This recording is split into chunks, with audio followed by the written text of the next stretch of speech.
I've been reading about Oh, demonstration. John Dee. John Dee. And fascinating. He's. Oh, I got your scary book, didn't I, Mark?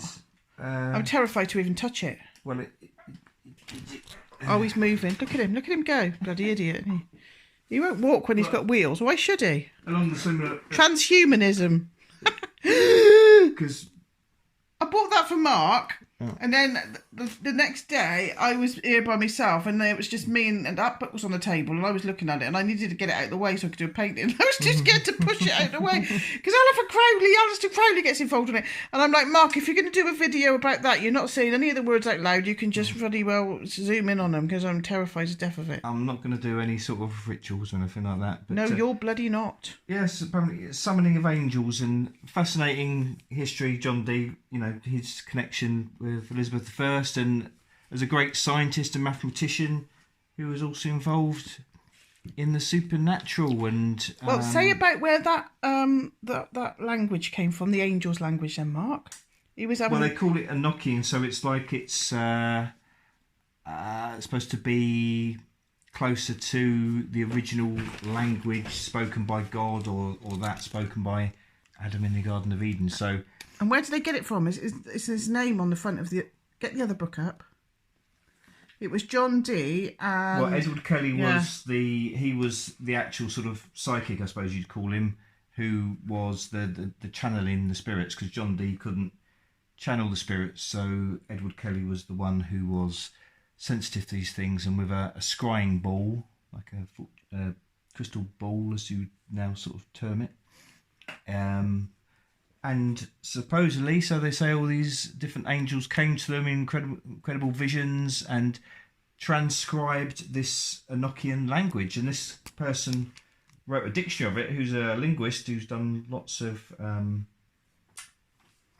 analysis of terrestrial languages, if you like. Has done an analysis breakdown of it and translations of it. So, you know, I don't know if it was somehow just made up. They must have been incredibly clever to do it. So, just quite fascinating. But I've been fascinated by John Dee for a long time. So, it's great you've got these books as for the present. So I'm just interested to find out more. So it's this idea of the Enochian language, so again, like some sort of pure spiritual language from God. What I spoke about on previous videos, this sort of concept of language being tainted and inherently dishonest in its material form as it's spoken, but so this was supposed to be reaching back to some purer language which has some connection to God, some ultimate truth within it. So, any pictures in there?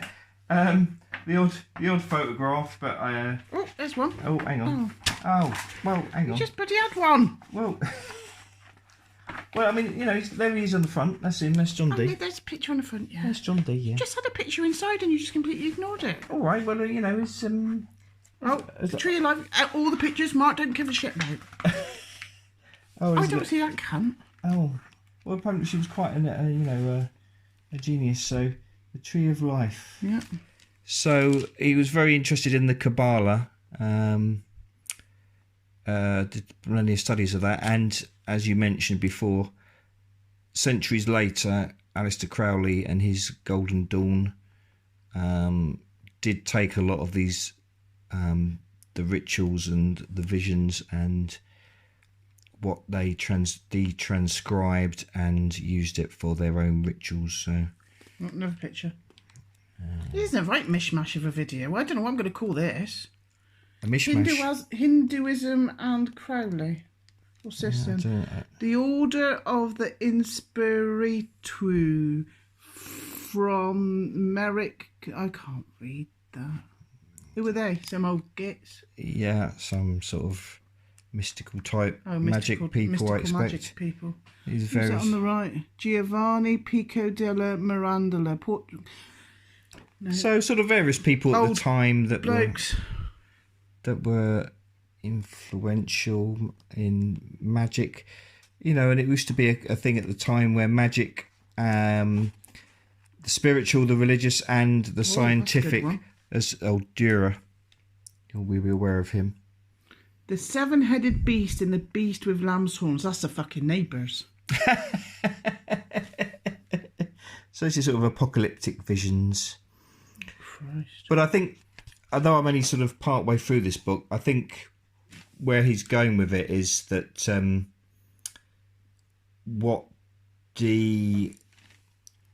both he's conjuring, for want of a better word, but also his material connections with Elizabeth, they greatly influenced the world then and what it's become now.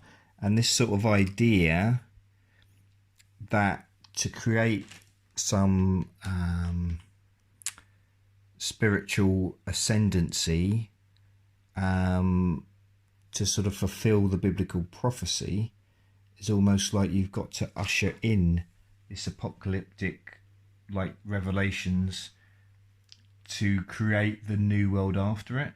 So I think it's very, like I say, influenced Crowley, but I think, you know, what he's saying is, you know, with a lot of the secret orders and,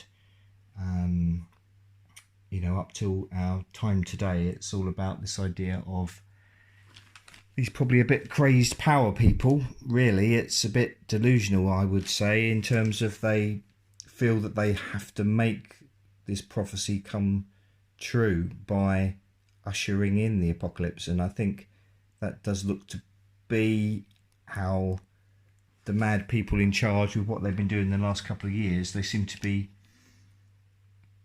creating things, you know, when you keep on reading these things and it's like, oh, that's like something out of Revelation, and, you know, for some people would say, oh, look, the prophecies are being fulfilled. But I think it's like they are making these things happen so that people will say that. They will say, oh, that's another thing that's on the list of things that's leading up to the apocalypse. But I think it's more that they're making it happen rather than that these things are happening because of a divine revelation. It's something like these very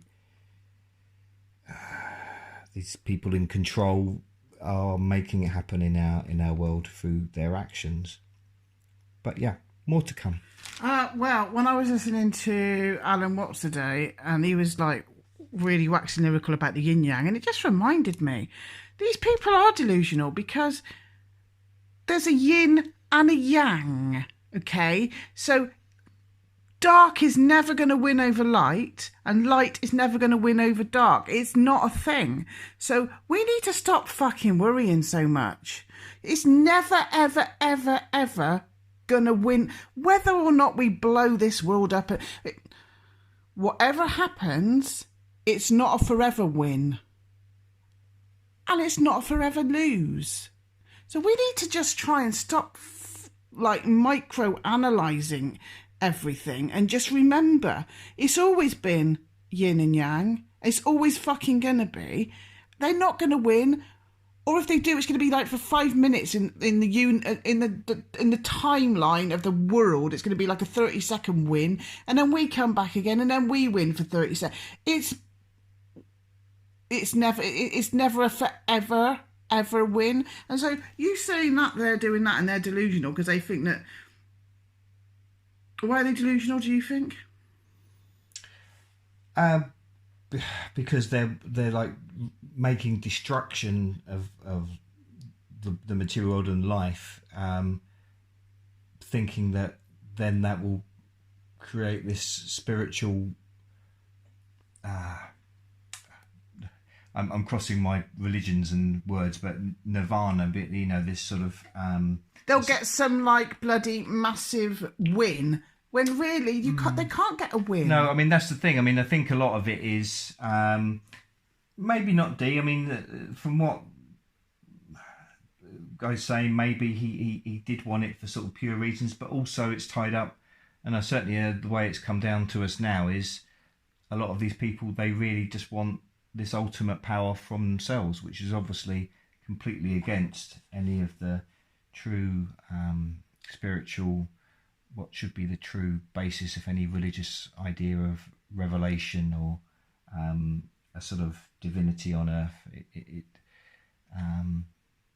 It certainly shouldn't be about people creating destruction for their own ends. That's the opposite of what it should be. I'm gonna have to cut this off. This was on the end of our Hindu video. This has nothing to do with Hinduism. Oh, no, I'm going to cut it off because I think what you've said is very interesting, and I think people would have fallen asleep 20 minutes into the Hindu bit. So I'm going to chop it up so that you've got a bit of a chance of somebody watching it. So we make 2 videos instead of one? Oh, that's good, yeah. Oh, double the money. Right, and while we're at it, we'll have a light show. Let's put some music on, babe. I'll put on something from epilepsy. Bloody hell.